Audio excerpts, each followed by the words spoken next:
Dear fellow human, I think by now you have the feeling that something is not right about our current situation.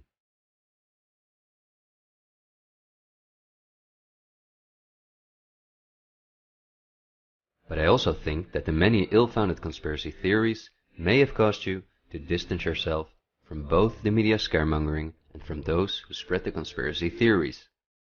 Still, I hope you will listen to me for a moment, because as you watch this video, hundreds of millions of people worldwide are falling into poverty because of the measures that have been in place for so long.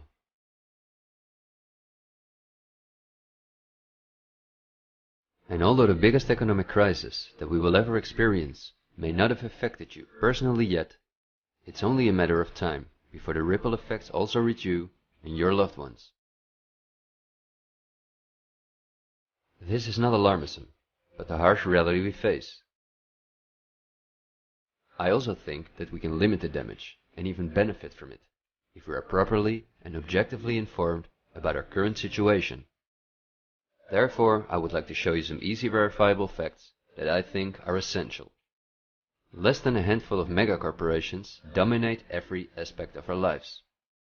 That may seem like an exaggeration, but from the breakfast that's on the table in the morning, to the mattress we sleep on at night, and everything we do, put on, or consume in between, all are largely dependent on these corporations.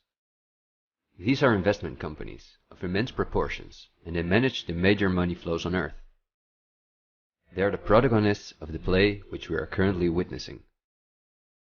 So as not to take up too much of your time, I've summarized the most important information as briefly as possible. How does it work? Let's take as an example a company like PepsiCo, which is the parent company of many of the most popular soft drinks and snacks in the world. There appear to be many different competing brands, but they all come from the factories of a small number of corporations that together have a monopoly on the industry. Within the packaged food industry, there are a number of other major companies such as Unilever, the Coca-Cola Company, Mondelez, and Nestlé. On this image, you see that virtually every well-known brand in the packaged food industry belongs to one of these corporations. You can easily get this kind of information. You can verify it on the websites of the relevant brands or on Wikipedia. Companies of this size are usually publicly traded and have a board where the largest shareholders call the shots. On websites like Yahoo Finance, we can find detailed company information, including who the largest shareholders of these companies are. Let's take PepsiCo again as an example. We see that 73.14% of the shares are held by no less than 3,379 institutional investors. These include investment companies, mutual funds, insurance companies, banks, and in some cases governments. Let's look at who the largest institutional investors of PepsiCo are. As you can see, just 10 out of the 3,379 investors account for almost 1/3 of all shares. The combined share capital of these top 10 has a value of approximately $60 billion. But of those 10 investors, 3 own more shares than the remaining 7. Let's remember their names and let's see who owns the most shares at the Coca-Cola Company, Pepsi's big competitor.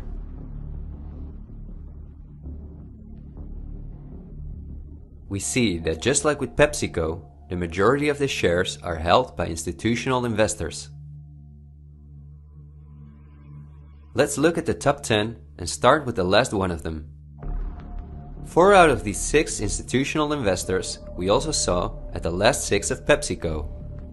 These are Northern Trust, JP Morgan Chase, Gielen Capital Management, and Wellington Management. Now, let's look at the 4 largest shareholders. 3 of these we also saw in the top 4 at PepsiCo. They are BlackRock, Vanguard, and State Street. And there's another one, Berkshire Hathaway. These are the 4 largest investment companies on the planet. PepsiCo and Coca-Cola are anything but competitors. But also the other big companies that own many brands, such as Unilever, Mondelez and Nestlé, are owned by the same small group of institutional investors. And you don't only find these names in the packaged food industry. For example, let's look up on Wikipedia what the largest companies are within the technology industry. Facebook owns WhatsApp and Instagram. Together with Twitter, they form the most popular social media platforms in the world. Alphabet is the parent company of all Google businesses, including YouTube and Gmail, but they are also the biggest sponsors and developers of Android, one of the two operating systems on which almost all smartphones and tablets in the world run. The other operating system is Apple's iOS. Finally, if we add Microsoft to the other three, we see that 4 companies produce the software that almost all computers, tablets and smartphones in the world depend on. Let's see who owns the most shares of these powerful companies. If we look at Facebook, we see that more than 80% of the shares are owned by institutional investors. These are the same names we saw in the food industry. Again, the same investors at the top. Then Twitter, which with Facebook and Instagram makes up the top 3. Amazingly, we see that the company is also owned by the same investors.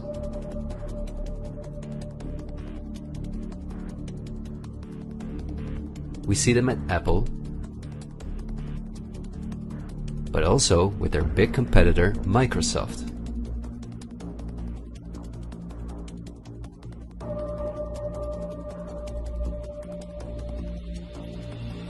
When we look at all the other companies that dominate the technology industry and build our computers, TVs, smartphones and household appliances, we see the same big investors who own a majority of the shares.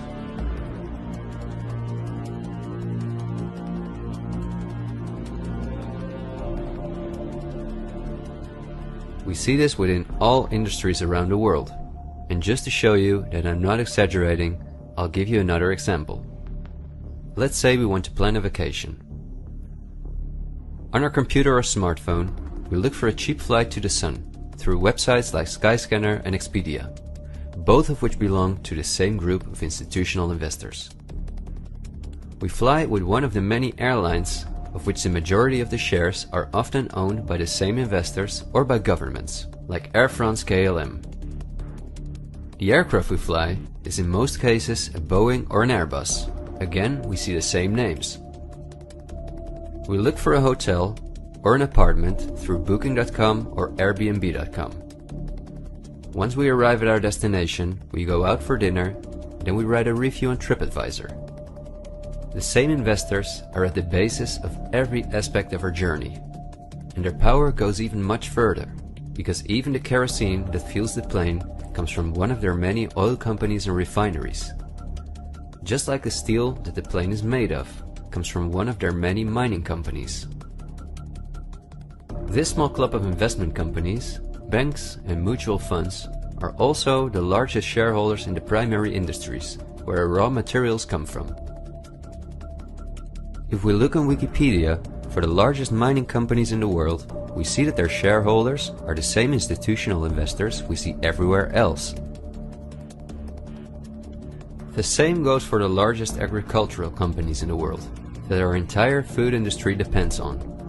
For example, they own Bayer, the parent company of Monsanto, the world's largest seed producer, which produces 90% of all the cotton seed on Earth, as well as the majority of all other seeds. But these institutional investors are also the shareholders of the largest textile manufacturing companies in the world, and even the numerous popular clothing brands that turn the cotton into the clothes we wear are owned by the same group of investors.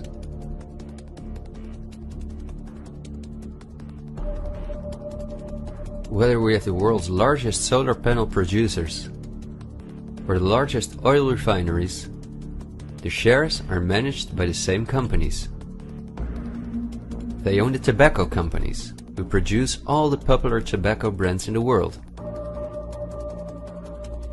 But they also own all the major companies in the pharmaceutical industry and the scientific institutes that produce the drugs.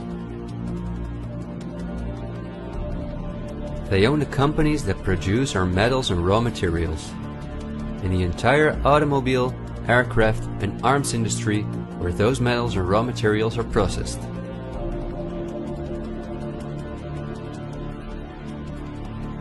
They own the companies that build our electronics. They own the big department stores and online marketplaces.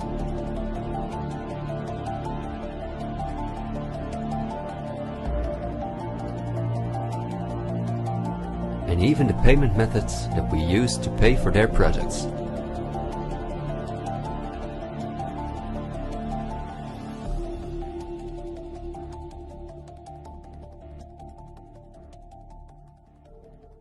Because I want to keep my story as short as possible, I've decided to only show the tip of the iceberg. If you decide to investigate on your own, using the sources that you've just seen, then you will discover that even many of the most well-known insurance companies, banks, construction companies, telephone companies, restaurant chains, and cosmetic brands are owned by the same institutional investors we just saw.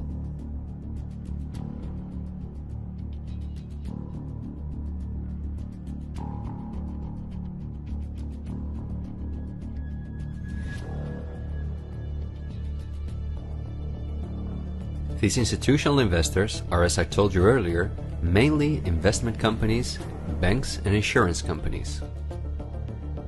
They are in turn also owned by shareholders. Now, what is the most amazing thing?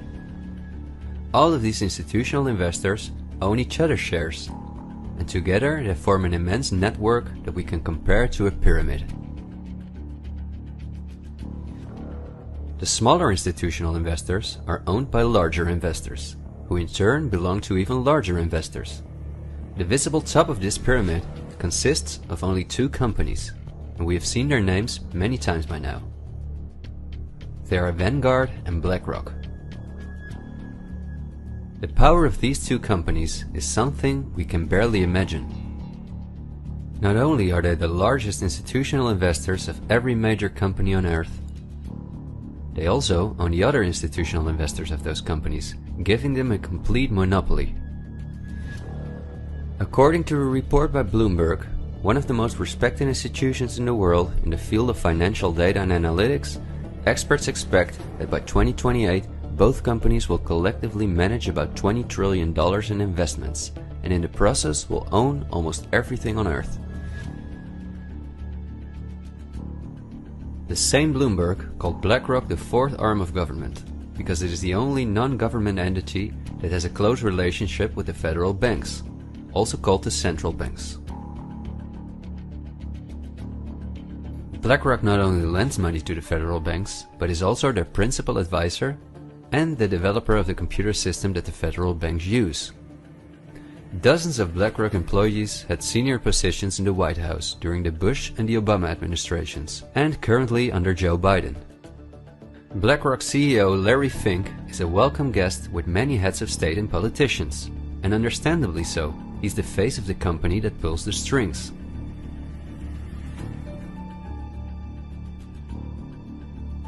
Yet Larry Fink does not pull the strings himself. In fact, BlackRock itself is owned by shareholders. And if we look at who those shareholders are, we come to a strange conclusion. We see that BlackRock's largest shareholder is Vanguard, and this is where it gets dark. Vanguard itself has a unique structure that makes it impossible to see who its shareholders or clients are. The elite who own Vanguard don't want anyone to know that they are the owners of the most powerful company on Earth. But of course, this is no secret to those who are willing to look into it. Reports by Oxfam and Bloomberg show that 1% of the world's population collectively owns more money than the other 99%. Indeed, Oxfam claims that as much as 82% of all the money earned in 2017 went to this 1% of people. Naturally, those who own the most powerful company on Earth would also be the richest among this 1%. In other words, they are part of the 0.001%. Forbes, the most well-known business magazine in the world, claims that by March 2020 there were some 2,075 billionaires. Oxfam's report showed that 2/3 of all these billionaires obtained their fortune through inheritances and monopolies. So this means that Vanguard is in the hands of the richest families on earth. If we study their history, we discover that these families have always belonged to the top of the pyramid, some even well before the Industrial Revolution began. Because their history is so interesting and extensive, I will explain some more about them in the follow-up video that I'm currently working on. But in order not to elaborate too far, I will just point out that many of these families belong to royal bloodlines, and they are the founders of our banking system, the United Nations, and every industry in the world.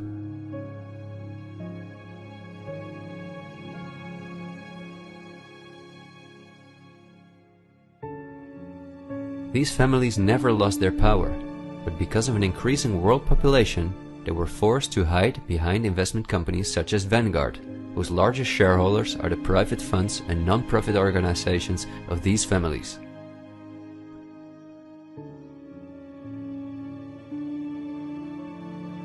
To make the bigger picture more clear, I need to briefly explain something about these non-profit organizations.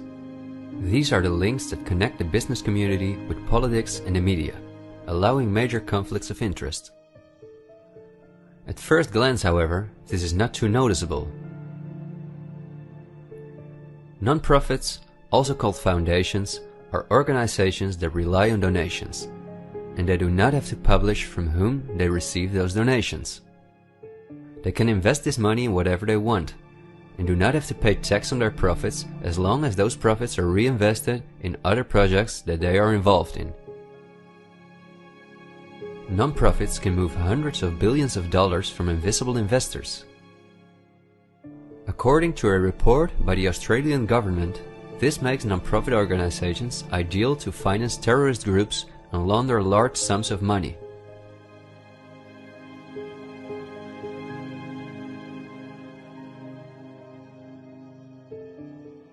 The foundations and funds of the families who are highest in the hierarchy of the 1% hide behind the scenes as much as possible.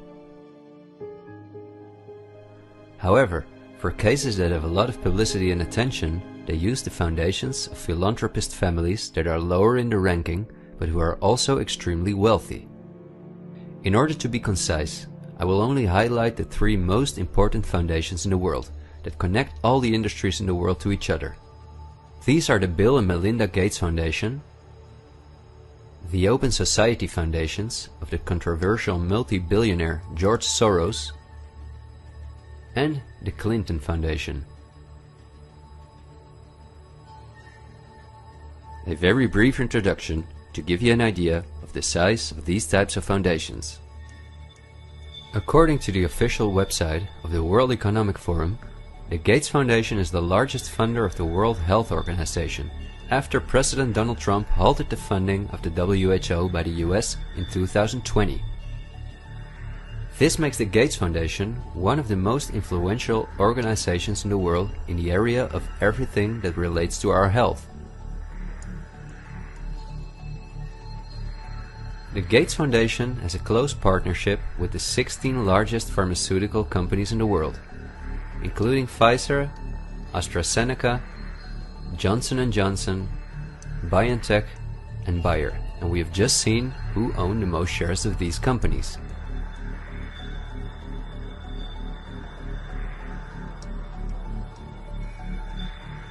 Bill Gates was anything but a poor computer nerd who made it to one of the richest people in the world. But he came from a philanthropic family that, just like himself, worked for the absolute elite. Bill is the founder of Microsoft, which is owned by BlackRock, Vanguard, and until recently, Berkshire Hathaway. But at the same time, the Gates Foundation is the largest shareholder after BlackRock, Vanguard, and State Street in Berkshire Hathaway, where he was even on the board for a while. We would spend hours if we considered everything the Gates Foundation, the Open Society Foundations of George Soros, and the Clinton Foundation are involved in. But because they connect us with the next topic and with the current events, this brief introduction was important. I think the next topic should start with a question. A random person like myself, with very little experience in video editing, using an old laptop, can in 20 minutes objectively portray that only 2 companies have a total monopoly over all the industries in the world. So the natural question is, why didn't you hear about all of this in the media? What? It's a good question. Every day we have the choice between countless reports, documentaries and television programs, and yet not one of them talks about this. Is it something not interesting enough? Or might there perhaps be other interests at play? The answer we get again from Wikipedia. About 90% of the international media is owned by 9 media conglomerates. The companies owned by these media conglomerates are too many to mention, so I'm just going to show you the most important brands that we all know. Viacom CBS is the parent company of, among others, all CBS channels, Paramount, where the most famous movies and series in the world come from, MTV, Comedy Central, Nickelodeon, the popular British Channel 5 and the popular Australian 10. Guess who the largest shareholders of Viacom CBS are? Before we look at the other major conglomerates, let's not forget to mention our extremely powerful streaming monopolists, Netflix and Amazon Prime, both of which belong to the same shareholders. Then AT&T, which is the parent company of Warner Brothers, HBO, Discovery Channel, CNN, Cartoon Network, TNT, DC, and many other well-known brands.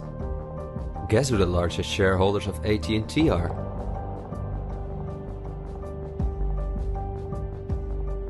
The third one is the all-powerful News Corp. This company owns many of the most well-known national and regional newspapers, magazines and TV channels in the US, the UK and Australia. The shares of News Corp are owned by the American multi-billionaire Rupert Murdoch and by the institutional investors we see everywhere else. News Corp's sister company is Fox Corporation, which is also one of the most powerful media conglomerates on Earth. Just like News Corp, it is owned by the Murdoch family and the usual investors. Then the Walt Disney Company, a conglomerate of unimaginable dimensions, with many subsidiaries such as Pixar, Marvel, 20th Century, Lucasfilm, ABC, National Geographic, and Hulu. Who are their biggest shareholders? Another powerful media conglomerate is Comcast. This is the parent company of NBC, DreamWorks, Universal, the Sky Group, Focus Features, Xfinity, and many other major media brands. As you would expect, their largest shareholders are Vanguard and BlackRock.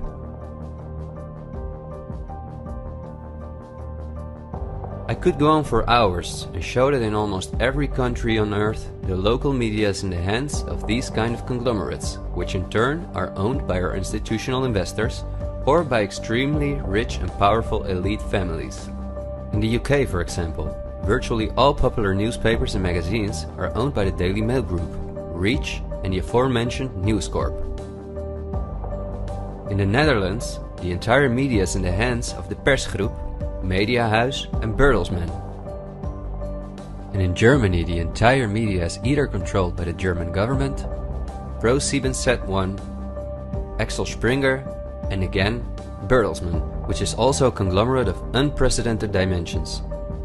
Not only is this the parent company of the largest book publisher in the world, Penguin Random House, and owner and founder of BMG Music, Bertelsmann also controls a large part of the European media through their subsidiary RTL, a company with 67 TV channels, 10 streaming platforms and 38 radio stations.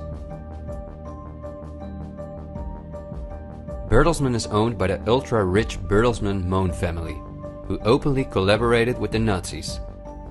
Because of this, Reinhard Mohn was held as a prisoner of war in the US. Besides RTL, Bertelsmann also owns a large part of the French mainstream media.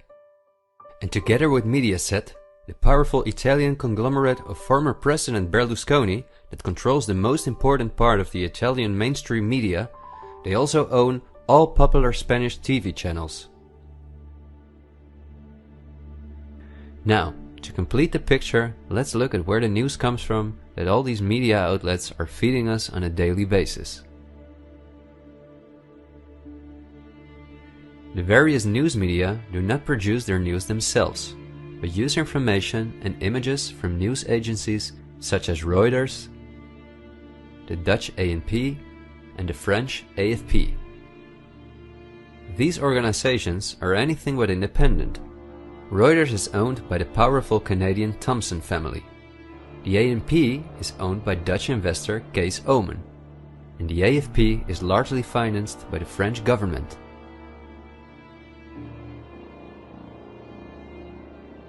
The main journalists and editors who work at our media or at these news agencies are affiliated with important journalistic organizations, such as the European Journalism Centre. These are one of the largest funders of media-related projects across Europe. They train journalists, produce study materials, give internships at, for example, the ANP, and work closely with the world's largest corporations such as Google and Facebook.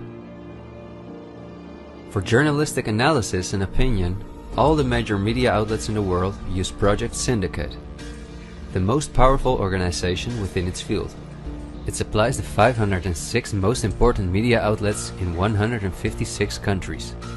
Project Syndicate, plus an organization such as the European Journalism Centre, together with the news agencies, are the connecting link between all the different media outlets around the world.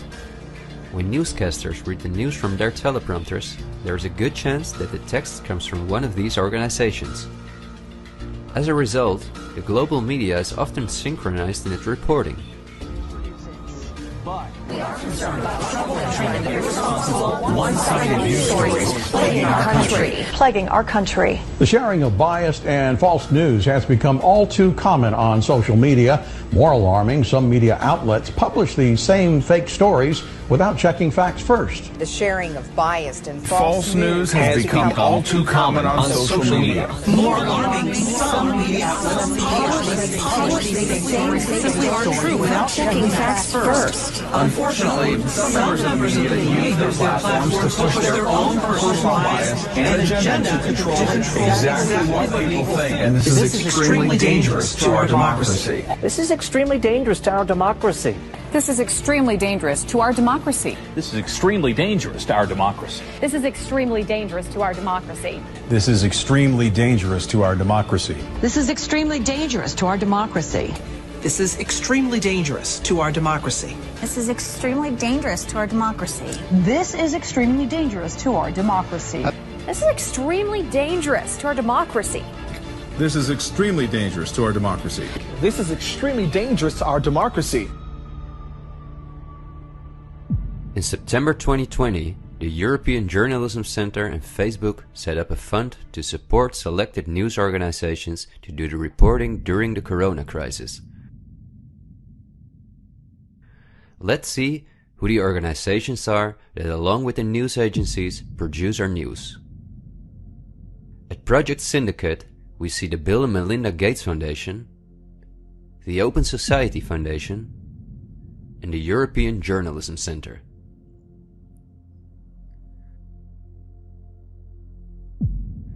Then the European Journalism Centre itself. Again we see the Gates Foundation and the Open Society Foundation. And they also receive large donations from Facebook, Google, the Dutch Ministry of Education, Culture and Science, and from the Dutch Ministry of Foreign Affairs. The organizations that are at the heart of our information flow are funded by the non-profit organizations of the same elite who also controls the entire media. However, a part of our tax money goes to these organizations as well.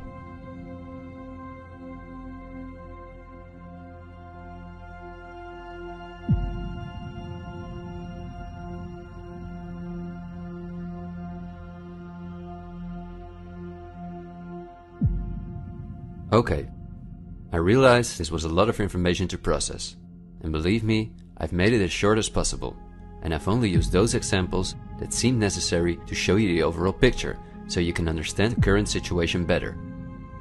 It is an all-encompassing topic that can change our view on many historical events, but my goal is to inform you about the danger in which we presently find ourselves.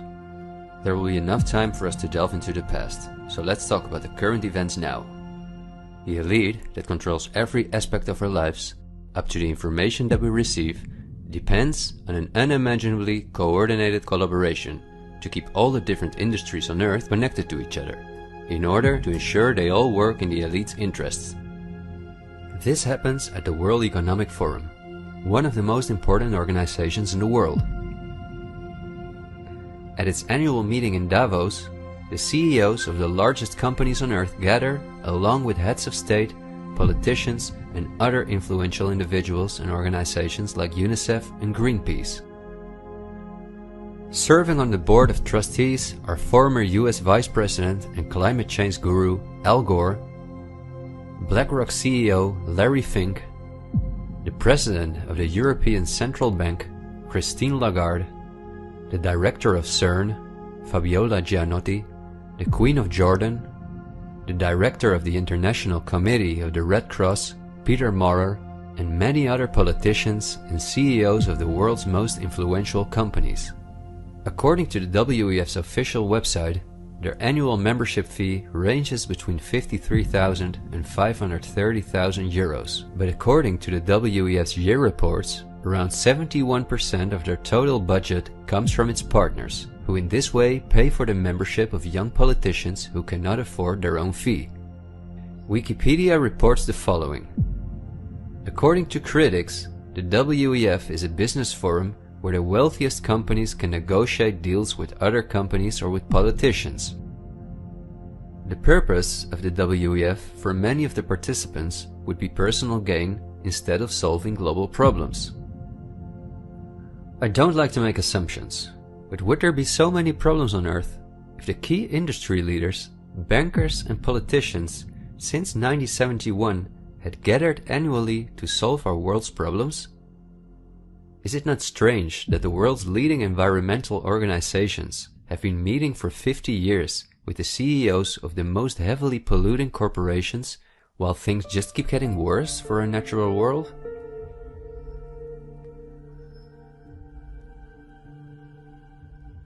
That these critics of the WEF are right soon becomes clear when we look at who the most important partners are that account for almost 71% of the WEF's budget.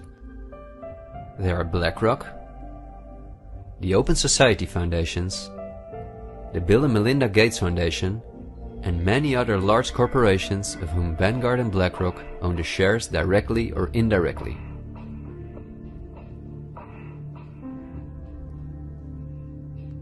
The president and founder of the WEF is Klaus Schwab, a German professor and businessman. In his book, The Great Reset, he describes in detail the plans of his organization.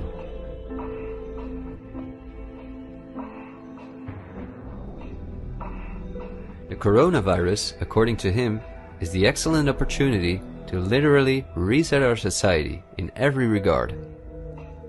He calls this Build Back Better, and this slogan seems to be the motto of all globalist politicians in the world. And it's now a historical moment, a crucial moment, to rebuild the future, to reset our policies. And of course, we also want to work together on building back better. You know, I said we're going to build back and we're going to build back better. It's certainly a major crisis, but it also offers us a unique opportunity. We must use this historical opportunity. Together we can turn a crisis into an opportunity. But this global pandemic has also created an opportunity to build back better. To build back better later. But also to build back better. To build back a better world. To build back better. We can't just build back, we got to build back better. And achieve the Sustainable Development Goals. And climate action is an essential part of that.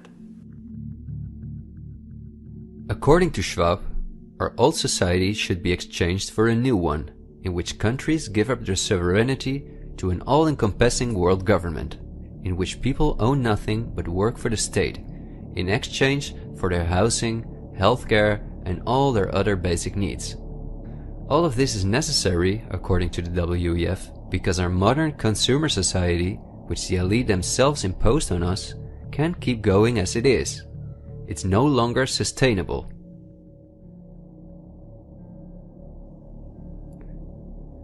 Schwab says in his book that we will never return to the old normal. And the WEF published a video that makes it clear that in 2030 we will own nothing, but we will be happy.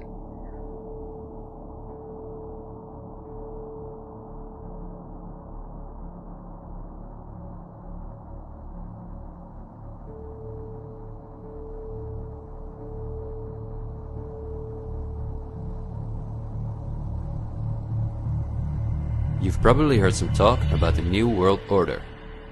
The media wants us to believe that this is a topic for conspiracy theorists, although it has been talked about for generations by presidents such as George Bush Sr., Nelson Mandela, and Bill Clinton.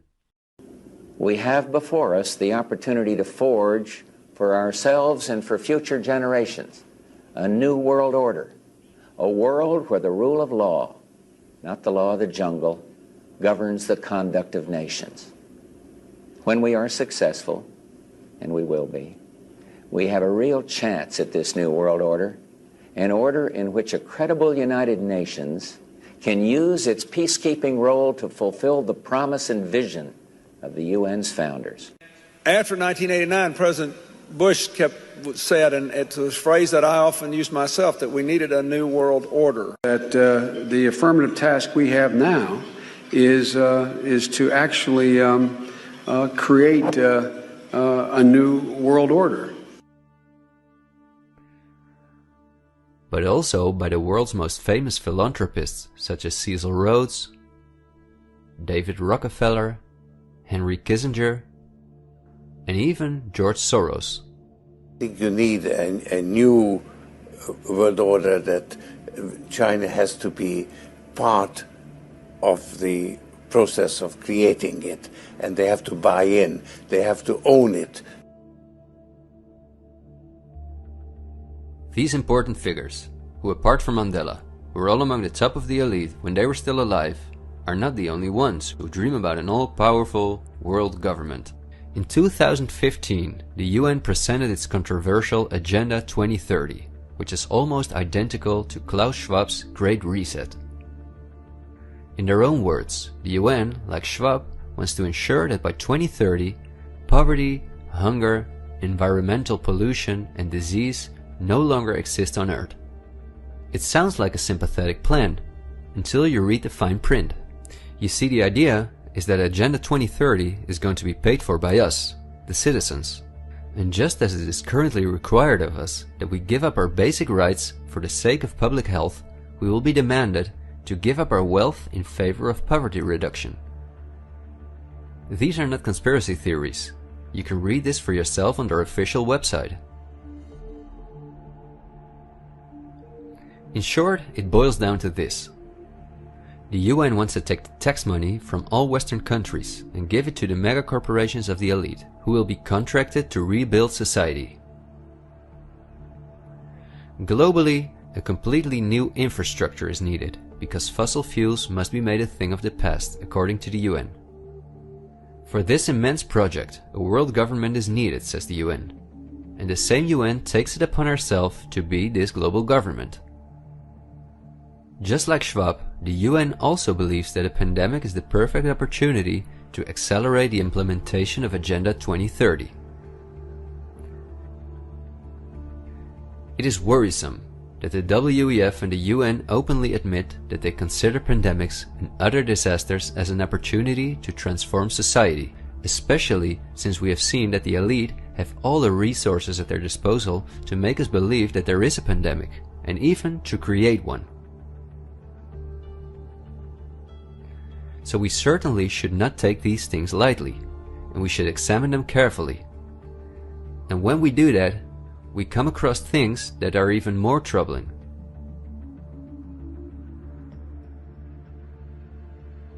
On Friday, October 18, 2019, months before the pandemic was declared, a meeting was held at the Pierre Hotel in New York City for a select group of about 130 very important guests, including politicians and the world's most respected medics and pharmacists. The purpose of the meeting was to simulate the possible scenarios in the event of a global pandemic. This could be a coincidence, you might say. For this simulation, however, a coronavirus was used as an example. The simulation covered in detail how the coronavirus would develop and how they could only control this through the intensive collaboration of entire industries, governments, and government agencies. Once again, a new world order to save us from destruction.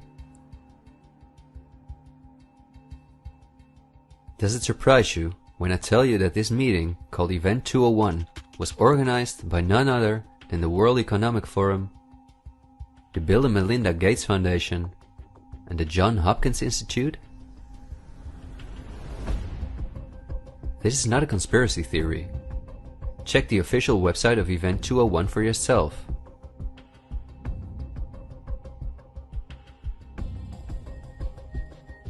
Perhaps at this point it will no longer surprise you that the German Robert Koch Institute, which like every national health institute in the world is closely linked to the WHO, which is funded by Bill Gates, created a similar simulation in 2012. As was the case during Event 201, the simulation assumed the coronavirus. This simulation assumed that in a Southeast Asian food market, a coronavirus would spread from animal to human. How coincidental, isn't it? In this simulation, it takes several weeks for the authorities to identify the virus, allowing it to spread worldwide. The simulation is made of the consecutive 3 years, in which there are lockdowns and economies are destroyed. But also the impact on society is simulated in all aspects, even the protests. I won't tire you with the details. In fact, you can download this analysis for yourself from the website of the German government. The last thing I want to show is an excerpt from a lecture that Belgian top virologist Mark van Ranst gave on January 22, 2019 at the Chatham House, a major non-profit organization in London, where important world leaders meet to discuss global issues.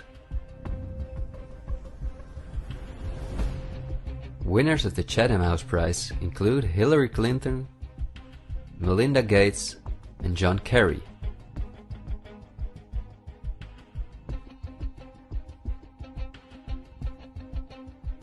What Van Ranst is discussing is simply shocking.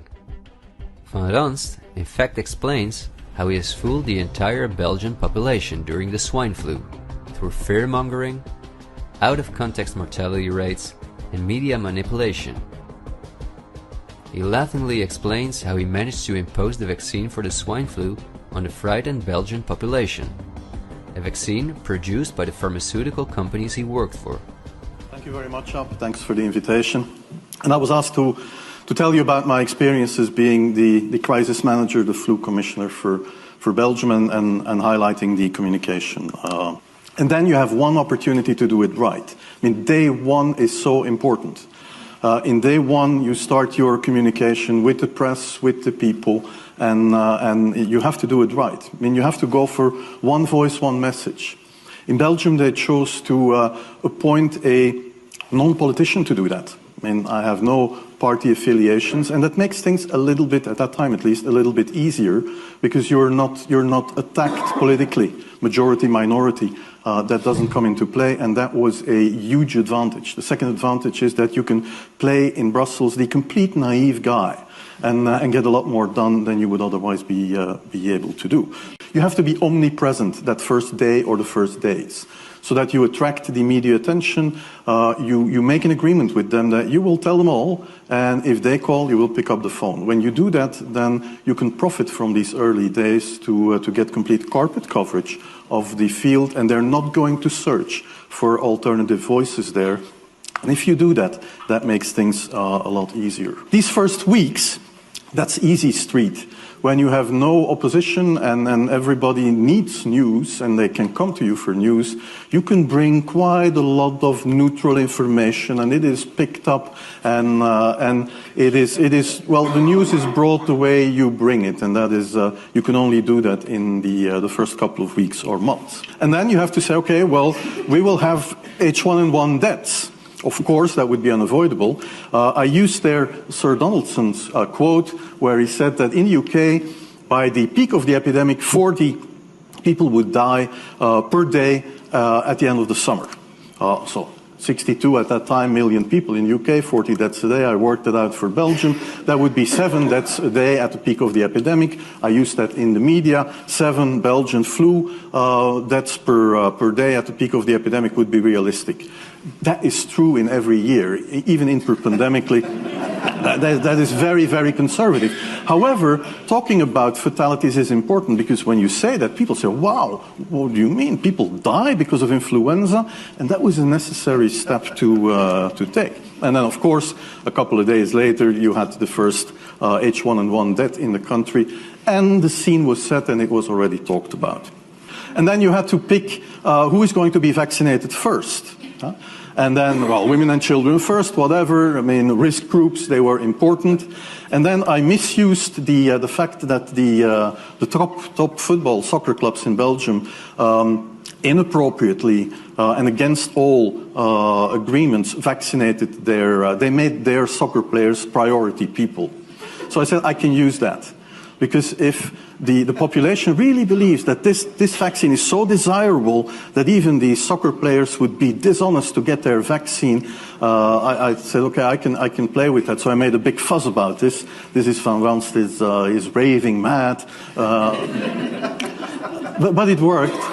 The Chatham House organization is also funded by all major corporations of the elite, the Gates Foundation and the Open Society Foundations.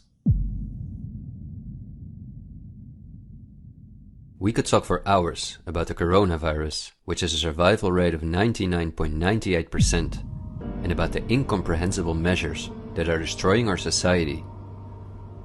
Millions of entrepreneurs have lost their income. Countless elderly people have died in loneliness, isolated from their families. But I think we have reviewed enough facts that put the global COVID measures in a broader context, seen from the perspective of the elite. This extremely wealthy elite, collectively of tens of thousands of billions, has no problem whatsoever with the fact that more than 40% of the world's population has to live on less than $5.50 a day, or that millions of children are dying from the drinking water contaminated by them, or from malnutrition, or by their bullets and bombs. They just want to get more powerful. The elite have absolutely no intention to share their wealth with us. In fact, they are honest about their plans to take even the last bit from us, and those plans are being rolled out as I'm telling this. The underlying motives of the elite will not be explained in this episode, because for this we have to dive into history and discuss topics that are beyond our modern rational thinking. But for now you may understand well enough with the simple logic that a new world order, or an all-encompassing world government, is the only way for a small elite to retain its power over an ever-increasing world population. Companies like BlackRock and Vanguard do not benefit from national borders, import taxes, and real diversity.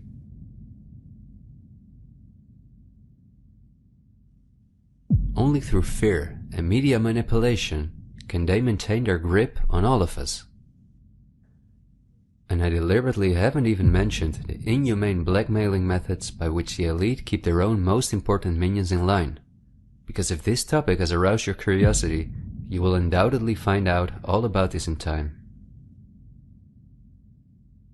The elite have no intention to cure us from the countless diseases we've contracted from the toxic food they've produced, and from the environmental pollution which they have caused. After all, if we didn't get sick, the entire pharmaceutical industry would collapse. Nothing sells like fear is the motto of top virologists like Mark van Ranst. You will be amazed, as I was, when you discover that we have been warned countless times about this elite. I think we're being run by maniacs. If anybody can put on paper what our government and the American government, etc., and the Russian, Chinese, what they are actually trying to do, I think they're all insane. But I'm liable to be put away as insane for expressing that. That's what's insane about it. I mean, don't you agree? For we are opposed around the world by a monolithic and ruthless conspiracy that relies primarily on covert means for expanding its sphere of influence, on infiltration instead of invasion, on subversion instead of elections, on intimidation instead of free choice, on guerrillas by night instead of armies by day. It is a system which has conscripted vast human and material resources into the building of a tightly knit, highly efficient machine that combines military, diplomatic, intelligence, economic, scientific, and political operations.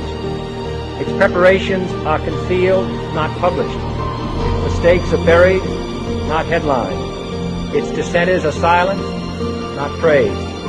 No expenditure is questioned, no rumor is printed, no secret is revealed.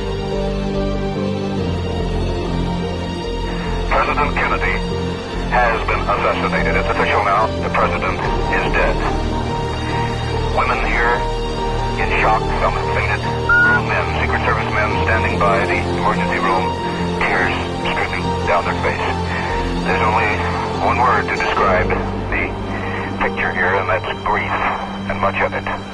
It's official. As of just a few moments ago, the President of the United States is dead.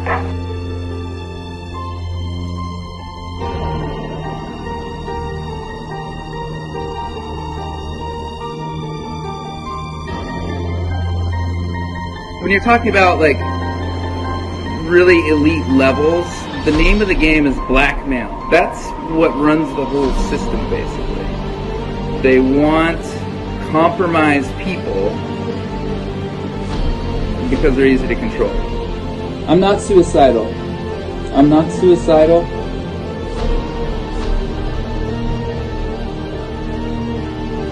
The deep state is those people within the U.S. government that are career employees that cannot be fired by people that we elect by the Congress or the President. Are these people in control? Can they enact laws? Fuck yes. Can we fire these people? No. Can presidents fire them? No. It's designed that way so that political parties and political interests cannot affect the deep state. Do you understand the nightmare of our situation, people? It is no secret. It is as open as it can be. The deep state does control America. Wake up, people, please. God, use some common fucking sense. Thank you.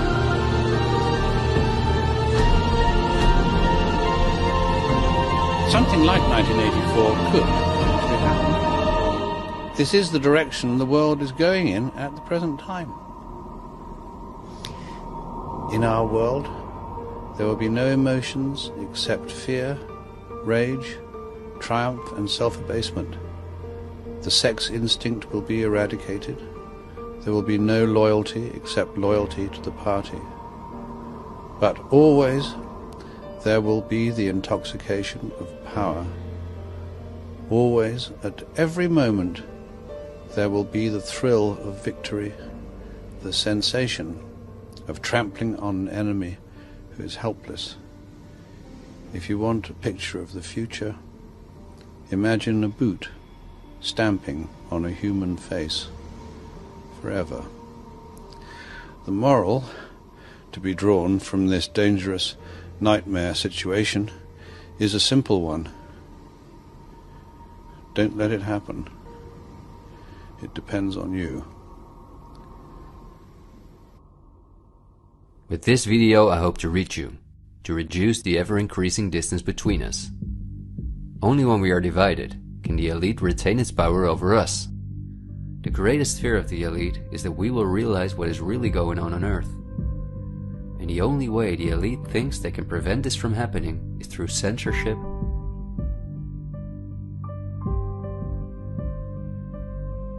preventing human contact,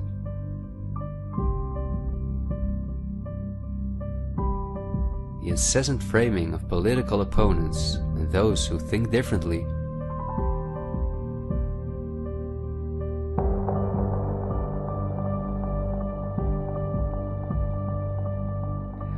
and the use of brute force.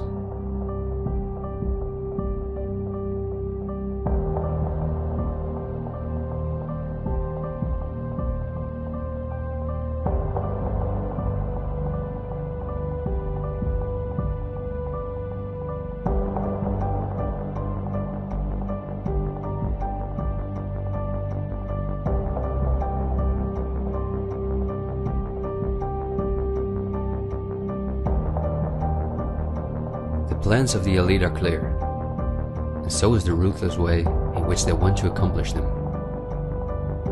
If we allow this to happen, a new society will be built on the ashes of what we once knew. A new society in which we will own nothing, not even a home of our own. The elite wants to make sure that between now and 2030, everything you now own will be theirs. For this, devastating economic crisis is necessary. First, the middle class is attacked, which is the backbone of society. Entrepreneurs are forced to go into tremendous debt, which will ultimately cause them to lose all their possessions. After that, things will move quickly. Banks will fall, cash money will cease to exist, and the only way not to starve to death will be the acceptance of government support, which will include several conditions, such as the vaccination passport and giving up all private possessions.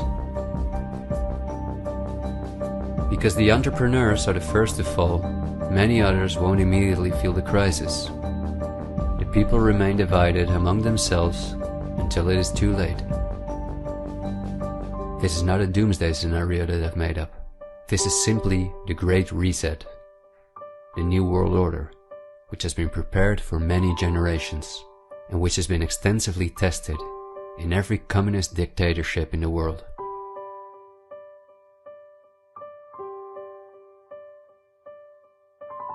But this can also go a different direction, and instead of a great reset, we can cause a great awakening and create a world where no one has to go hungry, and where we can live in a sustainable way, in freedom, with each other and with nature. This is not an idealistic daydream. There have always been forces that have sought to break the power of the elite, but until recently, our means of communication were always insufficient to get a mass network in motion.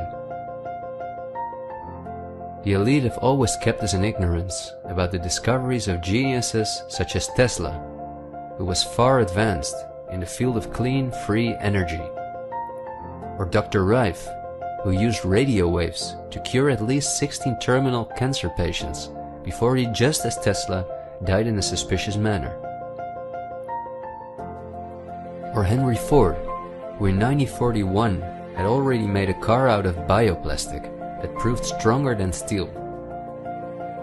The elite have hidden countless such techniques from us because they form a threat to their monopolies in every industry. These were techniques that would have given us freedoms and put the elite's power at risk, which is based on our fear and dependence on their projects. These are not conspiracy theories, but facts. What I am saying is that a world of new possibilities is opening up for all of us, where there is no poverty, no pollution, diseases or wars, and in which governments work for the welfare of the people rather than the other way around. Countless ailments that provide the pharma industry with hundreds of billions of dollars will be cured. No one will have to work their ass off to live a dignified life.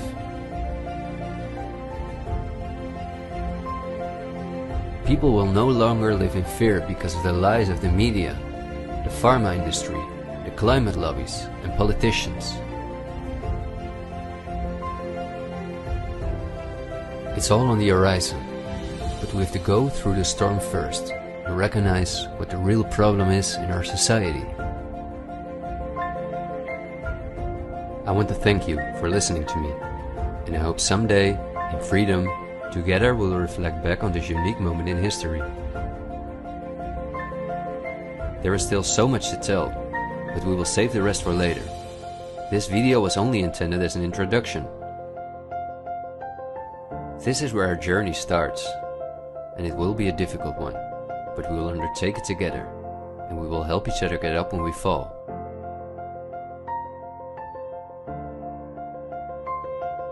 We will not be afraid. We are the 99%.